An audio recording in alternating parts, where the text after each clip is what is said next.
Mga ka-Hoops Horizon, may kakaibang bigat ang hangin ngayon sa Los Angeles. Hindi ito yung tipong simpleng losing streak lang o isang bad shooting night. Mas malalim, mas komplikado. At habang papalapit ang playoffs, mas lalong lumalabas ang bitak sa pundasyon ng koponan. Oo, pinag-uusapan natin ang Los Angeles Lakers. Sa pinakahuling laban nila kontra Phoenix, nagpasabog si Luka Doncic ng 41 points, 8 rebounds at 8 assists. Isang halos triple-double performance. Isa na namang patunay na kayang buhatin ni Luka ang isang team sa kahit anong gabi. Pero sa kabila ng ganitong klaseng production, umuwi pa rin ang Lakers na luhaan matapos ang clutch 3 ni Royce O'Neal. Dito pa lang, may tanong na agad. Paano ka matatalo kung may 41 points ang isa sa pinakamagaling mong player? Diyan nagsisimula ang problema. Hindi sapat ang individual brilliance kung kulang ang collective harmony. Si LeBron James na inaasahan ng marami na magiging stabilizer ng team ay nagtala lamang ng 15 points, 6 na rebounds at 5 assists. Hindi ito ang LeBron na kilala natin sa crunch time. Hindi ito ang LeBron na kayang kontrolin ang tempo at basahin ang depensa na parang chess master. Si Austin Reeves naman, 14 points. Disente sa papel pero hindi ramdam sa momentum ng laro. At habang sinusubukan ng tatlong ito na maghanap ng rhythm, may isa pang issue na tahimik pero unti-unting lumalaki, ang role ni DeAndre Ayton. Kitang-kita sa body language ni Ayton na hindi siya masaya. 2 puntos sa loob ng 22 minutes, para sa isang dating top overall pick na may skill set sa post, may footwork, may touch sa mid-range, parang sayang. Ang hinaing niya, ginagawa raw siyang parang Clint Capela, isang rim runner, tagasalo ng alley-oop, tagapantakip sa butas sa ilalim. Walang structured touches sa post, walang plays na idinisenyo para sa kanya.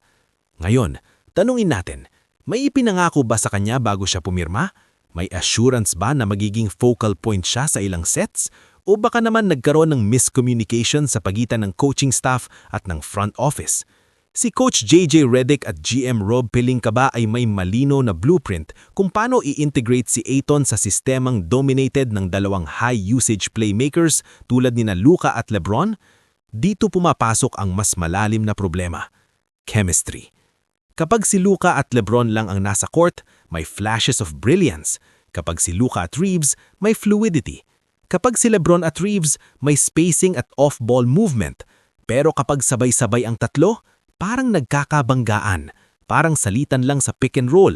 Parang predictable ang opensa. Isa ang may bola, 2 ang nakatingin. Walang off-ball screening na may intensyon. Walang weak side cuts na may urgency.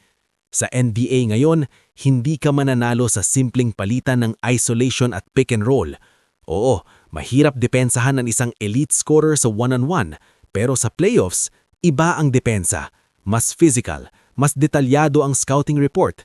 Kapag alam ng kalaban na iisa lang ang gagawin mo sa crunch time, madali kang matrack. At yon ang kinakakatakutan na yon ng Lakers fans. Habang lumalayo sila sa mas mataas na seeding, mas nagiging delikado ang posisyon nila. Ang third seed ay tila ba papalayo, ang margin for error paliit ng paliit, at ang masaklap, hindi ito simpleng issue ng talent. Hindi kulang ng talent ang Lakers, may generational playmaker, may all-time great, may young rising guard, may athletic big man, pero bakit parang hindi buo? Communication. Sa loob ng court, may mga possessions na halatang nagdadalawang isip ang mga players kung sino ang mag-i-initiate. May mga pagkakataon na pareho sina Luka at LeBron na tumatawag ng play. May mga pagkakataon na si Ayton ay nagpo-post up pero hindi nabibigyan ng entry pass. Ang resulta, frustration. At kapag may frustration, bumababa ang defensive effort. At kapag bumaba ang defensive effort, talo ka sa hustle plays.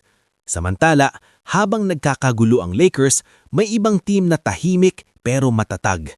Tingnan natin ang Minnesota Timberwolves. Sa laban nila kontra Clippers, hindi maganda ang laro ni Rudy Gobert at Julius Randle, 3 puntos at 2 puntos lamang. Kung Lakers yon, baka tuluyan ng bumagsak ang moral. Pero may sumalo, si Anthony Edwards. 31 points, 5 assists, tough 3 pagkatapos ng tough 3, dagger sa dulo ng laban. Yan ang superstar na hindi lang nag-score, nanbibigay ng kumpiyansa sa buong roster. Kahit sablay ang iba, buo ang identity ng Wolves. Alam nila kung sino sila. Alam nila kung saan sila pupunta sa crunch time. Kasama pa si Donte DiVincenzo na nag-ambag ng 18 points, isang perfect example ng role player na alam ang trabaho. Walang kumplamo, walang drama, just execution. At dito natin makikipa ang kaibahan. Ang Lakers ay puno ng pangalan, ang Wolves ay puno ng sistema. Hindi pa huli ang lahat para sa Los Angeles, pero kailangan ng malinaw na adjustment. Una, dapat magdesisyon ng coaching staff kung sino ang primary initiator sa closing lineup. Hindi pwedeng salitan lang na parang pick-up game. Kailangan structured. Kung si Luka ang magdadala ng bola sa first action, dapat may secondary action agad kung ma-deny. Kung si LeBron ang nasa elbow, dapat may off-ball screening para kay Reeves o corner action para kay Ayton. Pangalawa, kailangan ma-involve si Ayton ng mas maaga sa laro. Hindi lang sa fourth quarter kapag habol, bigyan siya ng early post touches, kahit hindi para umiscore, para lang maramdaman niyang bahagi siya ng sistema. Kapag engaged ang big man mo, mas motivated siyang mag-screen ng solid at mag-protect ng rim ng may intensity. Pangatlo, defensive identity.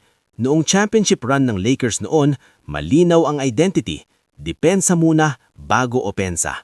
Ngayon, parang naghahabol sila sa scoring brilliance pero nakakalimutan ang rotations at closeouts. Ang playoffs ay hindi lang labanan ng skills, labanan ito ng cohesion. Tignan natin ang mga teams na consistent contender, may hierarchy, may malinaw na roles, walang kalituhan sa huddle. Sa ngayon, ang Lakers ay nasa yugto ng self-discovery, pero ang oras, hindi kakampi. Bawat talo, mas lalong bumibigat ang presyon. Bawat underwhelming performance, mas lalong lumalakas ang ingay sa labas. Ang tanong, kaya ba nilang ayusin ito bago tuluyang magsara ang championship window? Si LeBron ay nasa huling bahagi na ng kanyang karera. Si Luka ay nasa prime na gustong-gusto ng manalo. Hindi pwedeng sayangin ang ganitong kombinasyon. Pero kung hindi mahanap ang tamang balanse sa pagitan ng individual freedom at team structure, mauuwi lang ito sa what could have been. Mga ka-Hoops Horizon, minsan ang pinakamahirap ay hindi ang mag-rebuild, hindi rin ang maghanap ng superstar. Ang pinakamahirap ay pagdugtungin ang mga piraso para maging isang buo. Sa kabilang banda, ang standings ay patuloy na gumagalaw. May mga team na umaakyat, may mga team na bumababa. Ang bawat laro mula ngayon ay parang mini playoff. At kung hindi aayusin ng Lakers ang kanilang chemistry at communication, baka ang pinaghirapan nilang season ay matapos ng mas maaga kaysa sa inaasahan. Pero ito ang kagandahan ng basketball. Isang winning streak lang, pwedeng magbago ang narrative. Isang defining game lang, pwedeng mahanap ang identity. Kaya ngayon, nasa kamay ni Luka, LeBron at ng buong roster ang susunod na kabanata. Magiging turning point ba ito? O simula ng mas malaking pagbagsak? Ano sa tingin nyo mga ka-Hoops Horizon? Panahon na ba para baguhin ang rotations o kailangan lang ng mas maraming oras para mag-click ang trio? Isang bagay ang sigurado, hindi sapat ang talent. Sa dulo ng araw, ang mananalo ay ang team na buo ang tiwala, malinaw ang roles at handang magsakripisyo para sa isa't isa. At sa ngayon, ito ang tunay na laban ng Lakers. Hindi laban sa kalaban, kundi laban sa sarili nilang pagkakagulo.